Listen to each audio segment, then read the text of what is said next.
ఇంకా అసలు కొన్ని చోట్లయితే భర్త చనిపోతే కొన్ని వర్ణాలలో మొత్తం ఎప్పుడు గుండుతోనే ఉండాలి.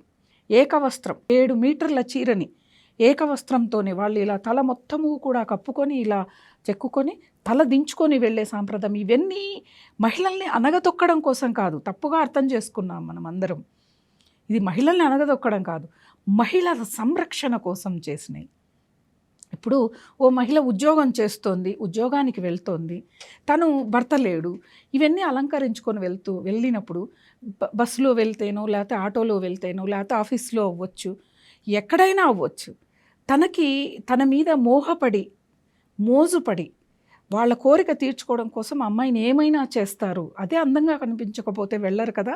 అందుకని ఇలా ఉండండి అని చెప్పి నేర్పించారు. ఒకప్పుడు అంటే ఒకానొక సమయంలో ఇంట్లో ఉన్న మహిళలకి, ఇంకా ఒంటరిగా ఉన్న మహిళల్ని తీసుకొని వెళ్ళిపోయి వాళ్ళ దగ్గర పర్మనెంట్గా ఉంచుకొని వాళ్ళని ఇబ్బంది పెట్టి చేశారు. కాబట్టి ఆ సమయంలో వచ్చిన సాంప్రదాయమే ఇది.